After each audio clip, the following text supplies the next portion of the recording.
Poppin' B. Perpuck here, and welcome back to another episode of Race the Ramen, the show where I attempt to review something unscripted in the amount of time it takes to boil an instant ramen. And today we'll be taking a look at The Wild Robot, showing now in movie theaters. Alright, we're going to start the timer right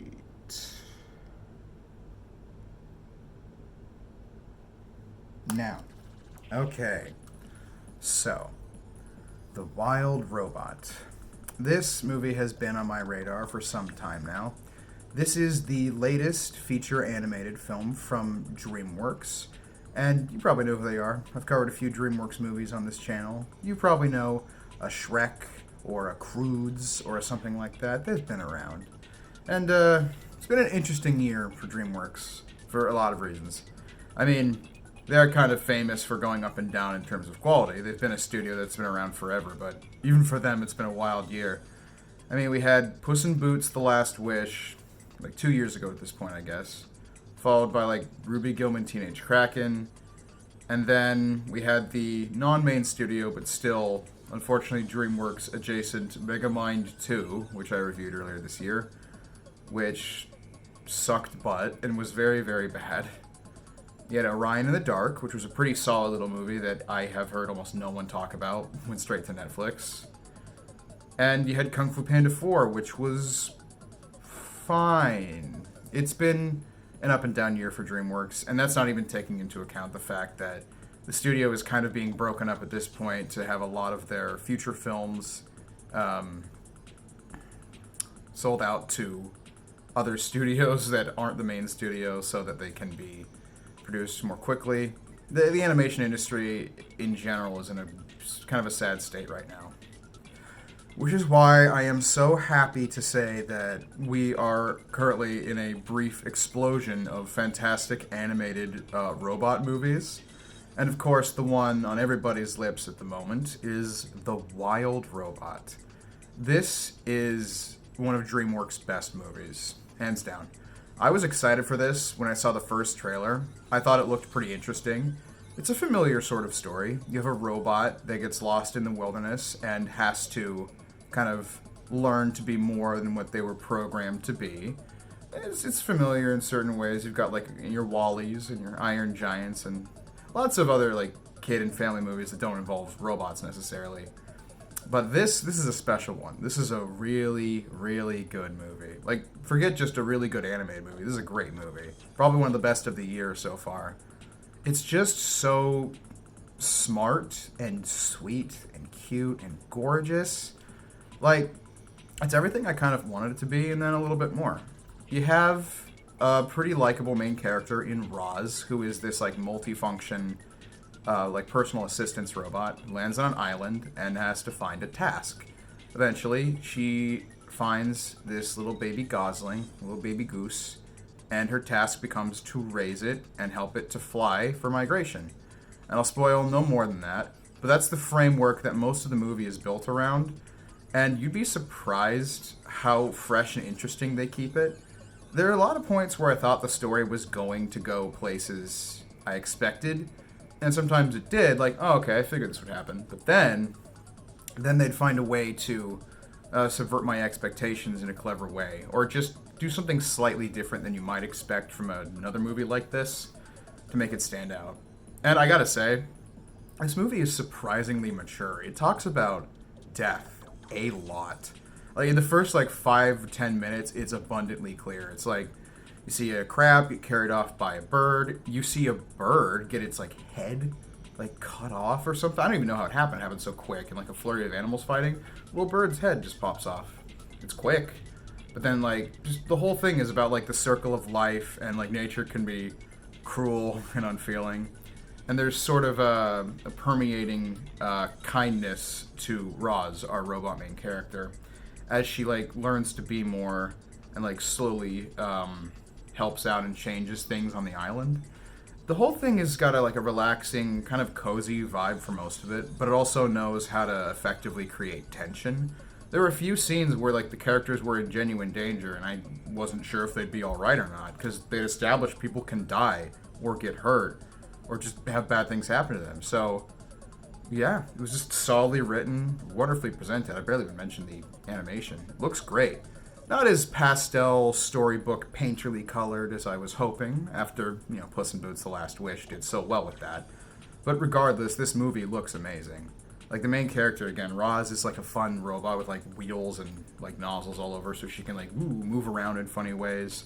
Gorgeous, lush nature environments, and in general, everything's just pretty and great. Yeah, that's an insightful final sentence. Hopefully that gives you a decent impression of what I think of the film. I really do think that The Wild Robot is a movie that you should support as much as you can. If you're interested in seeing it and you were like, oh, I don't know if I'll see it in theaters, trust me, it will be a fun movie to see in theaters. This is a feel-good, exciting, like heartwarming, tear-jerking kind of movie. I was crying. My girlfriend was like weeping. I heard people around me in other seats just like sniffling the whole time. And generally that audience seemed pretty happy with it too. The general reaction to this movie seems really great. And I hope that the positive word of mouth continues to spread and it keeps making lots of money. Because I want this mostly original film. It is based on a book. But I want this like fresh, new idea. This like well-executed artistic vision that is this movie to do well. I want a lot of people to see it. I want studios to see that there is more than just, critical reception to be found here, but like for cynical business reasons, sometimes it's smart to make a heartful and like human, well thought out movie rather than just like making a movie because you need to make a movie for a certain like fiscal quarter. Don't know how else to put it. But yeah, great movie, The Wild Robot. I'd almost like to see it again in theaters, maybe with my family. I had a great time, and it's maybe my favorite animated movie of the year so far. There's some strong competition, so I have to think about it, but yeah, I think it's great. I give The Wild Robot a 9 out of 10. If you're interested, you should absolutely see this in theaters, and bring some friends, family. Go with your mom or your kids. Your heart will crack like a robin's egg. Like, this is a sweet movie that isn't just like a piece of comfort fluff either. It's got like sweet messages and like multiple themes to like swirl around in your brain, and all the while it's an engaging and fun movie to just sit back and experience. Really great time. DreamWorks has done a great job. I am worried for the future of both the company and the animation industry. I'm just hoping that, again, this movie does well. All the cool original movies, all the cool original animated movies that are out right now are doing well. And keep striking, because you guys deserve better contracts. Yeah. I love a movie about an AI learning to love, but I don't love AI writing movies. Put that on the poster, I guess. Go see The Wild Robot, it's great. On to the other robot films. Let's all go to the lobby to get ourselves a treat.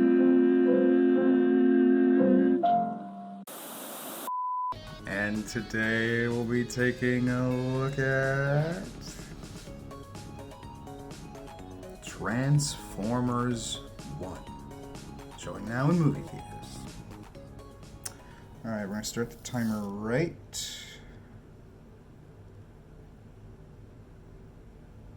now. Okay, so Transformers 1. This was a surprise. I was aware of this movie coming out. I'm not sure when the trailer came out, but the last few months it was on my radar. In the sense that I knew about it, but wasn't super interested.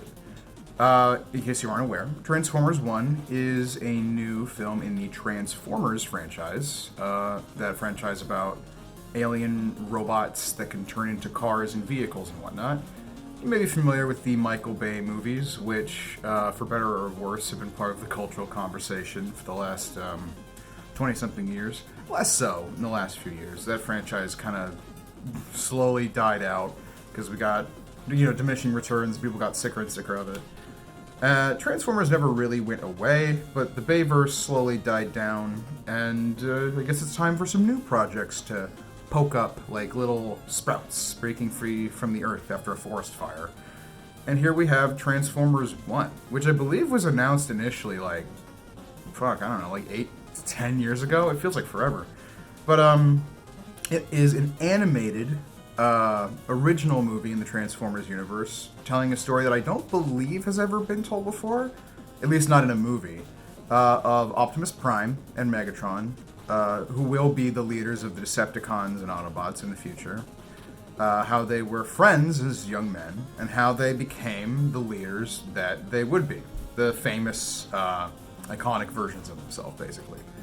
And the marketing was kind of bad for this movie. Everyone thought the trailers looked so people were like, whatever, skip it. Then it came out in theaters, and everyone was like, hold up, this shit kind of slaps. And I am on that brigade right now. I think Transformers 1 is great, honestly. I was really surprised by that. I was like, okay, maybe it'll be good. People are saying that it's, an enjoyable watch. I didn't expect what I got. Transformers 1 is surprisingly, like, mature and, like, well-polished. It's a really good action movie. And, like, I don't know, just refreshing in a lot of ways. I mean, for the first thing, it's a Transformers movie, but the main characters can't transform for, like, more than the first half of the movie. They start off as, like, mining robots that don't even have the ability to transform. And in that starts, like, this theme of, like, class divide, where, like, they're seen as, like, lower worth than, like, all the transforming robots, and their leader is kind of corrupt. Again, these are kind of familiar plot points if you've seen a number of kids' movies or just movies in general. But, similar to the Wild Robot, it's the little things, the little details and extra steps they take that make it worth it. You get to see, like, Optimus and Megatron, like, slowly become, like, the versions of themselves that you might know more from other work. And they start pretty far away from what you'd expect. Like, Optimus is, like a hothead, reckless, and Megatron is kind of a rule follower, but, like, occasionally goes for Optimus's, like, partying antics. Kind of reminded me of the original Star Trek reboot by J.J. Abrams in a good way. Like that first movie before the franchising stuff got nuts. It was like a refreshing and cool way to see this story made into an origin and get it all slicked up for modern Hollywood.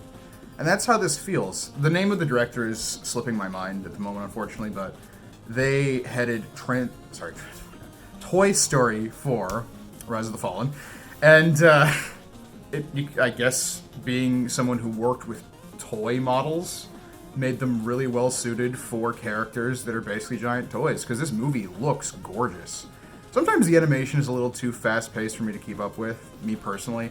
In some of like the later battle sequences where it's so fast that it's just like, whoa. It's like I'm in the middle of an actual dogfight. I'm having a panic attack. But like the textures, the models, the actual like movement and flow of everything, little attentions to detail. Like when the robots, the Transformers aren't awake, they have like a stillness to them, like they're actual like inanimate metal. And there's like cool sparks and like a nice alien planet with like an actually alien feeling surface with stuff I didn't feel like I had seen before. It was like, ooh, this is new. And this is all just strange to come from a Transformers movie. The characters aren't the deepest, and the story does kind of only have forward momentum. It takes time to slow down when it needs to, but it is just kind of go, go, go, and the plot sort of comes together as it goes.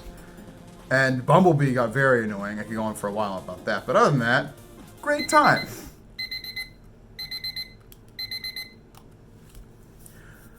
Hopefully that gives you a decent impression of what I think of the movie.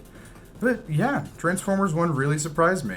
Solid story with good character development for basic but likable characters. Again, Bumblebee is the most annoying one because he went from being a character who like never spoke in the Bay movies to being a character who never shuts up now. And I almost feel bad for Keegan-Michael Key because I know he can do things more than just keep talking and talking and talking and talking to fill space. But even then, like even the most annoying aspects of this movie, like him, have moments of like clarity and self-awareness where they can pull back from that and focus on the stuff that matters. There's great action, great animation, And honestly, I was like really invested in enjoying myself almost the whole way through. And I have to applaud it for taking some risks, being kind of original, and making a story for kids that's actually kind of, mature. For different reasons than the Wild Robot, like I said. Wild Robot is like parenthood and like you're just trying to like ebb and flow with the way life pushes you and stuff like that. This is like inside you is the potential to change and to be the best version of yourself or perhaps something else, and robots punching and shooting, which I'm down for. So yeah, good time. I give Transformers 1 an 8 out of 10. Again, really surprised by that. But yeah, I felt like it had been a fairly slow year for animated movies up until recently. Not that there weren't, good ones, but in America at least, I was just kind of waiting for the big, impressive animated movies to come out. And it seems like they've all come out in the last month in this country, and they're all about robots. Hence the triple review, obviously. We'll get on to the next one. But first, yeah, Transformers 1, great. Go see it. Maybe double feature it with Wild Robot. Get yourself a little dose of some very different robot stories. One is girl dinner, one is boy dinner, if that even means anything to you. Let's all go to the lobby to get ourselves a treat. And today we'll be taking a look at Robot Dreams. Showing now in select theaters and available on demand. Alright, I'm going to start the timer right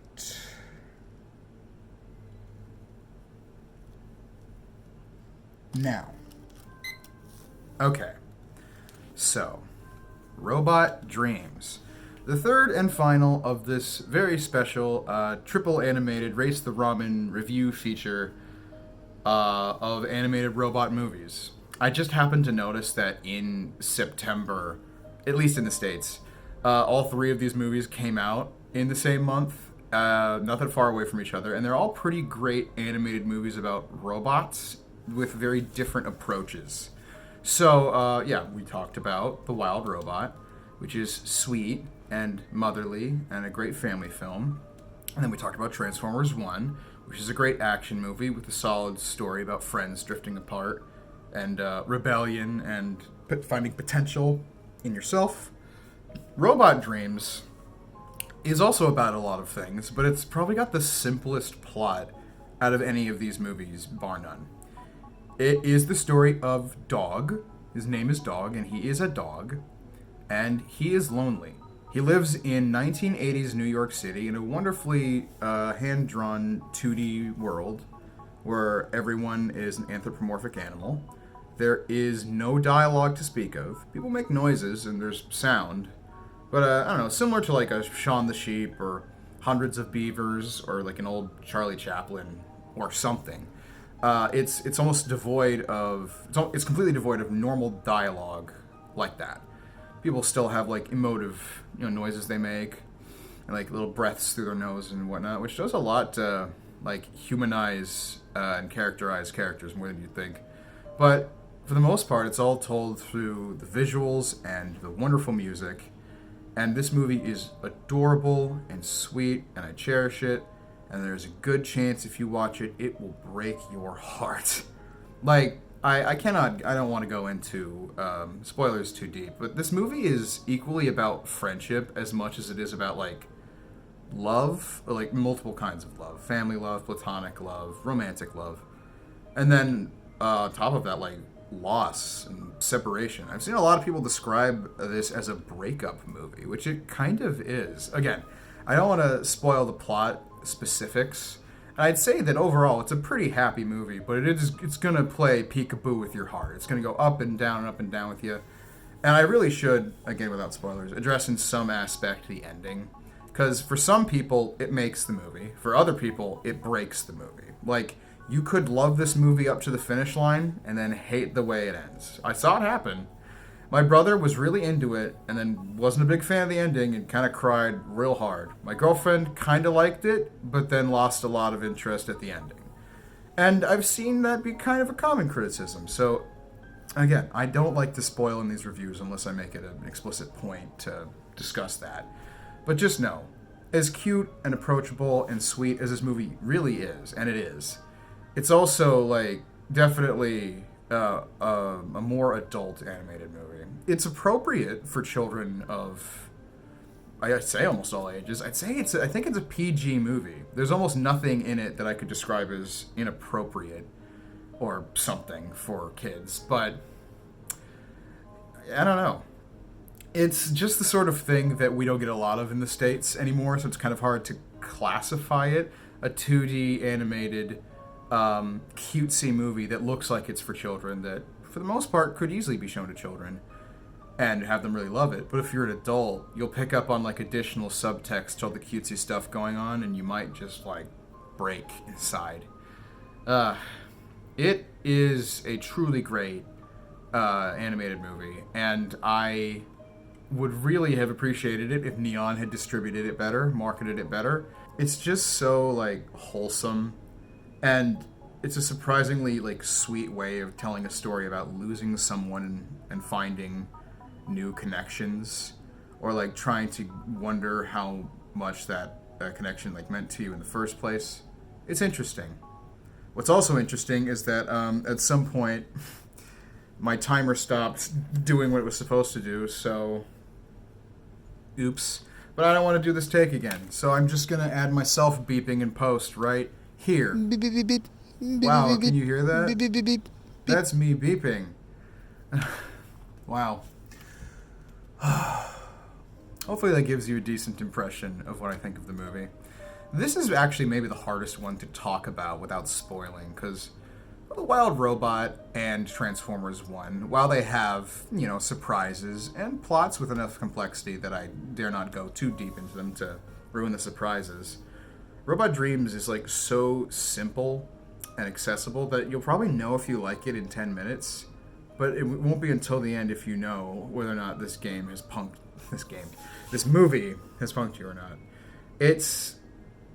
It's a real heartbreaker, and it's kind of a magic act, making something that you could easily play for, like, 3 or 4-year-olds, and they'd be, like, clapping and giggling along and having a great time, that you could equally just as much show to, like, a 40-year-old, and they'd love it, but they'd also, like, stare at it with, like, a strange sense of loss and longing, because, like, it reminds me of someone I used to know who I only keep in my memories now, something like that.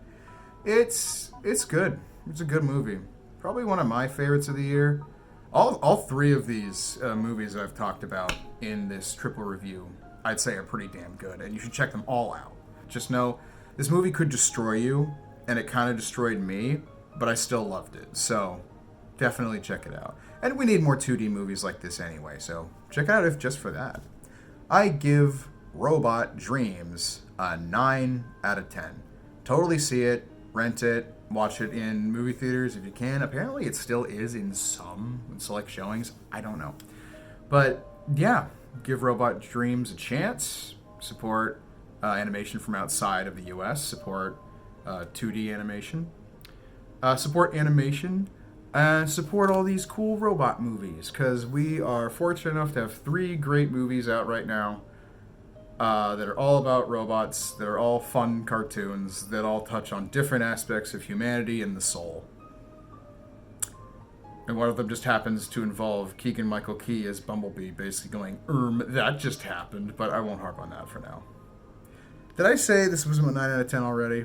I hope I did. I give Robot Dreams a 9 out of 10. All these movies are great. I'm tired now. I am gonna go think about Megalopolis for a while so that I can fall asleep and take a nap.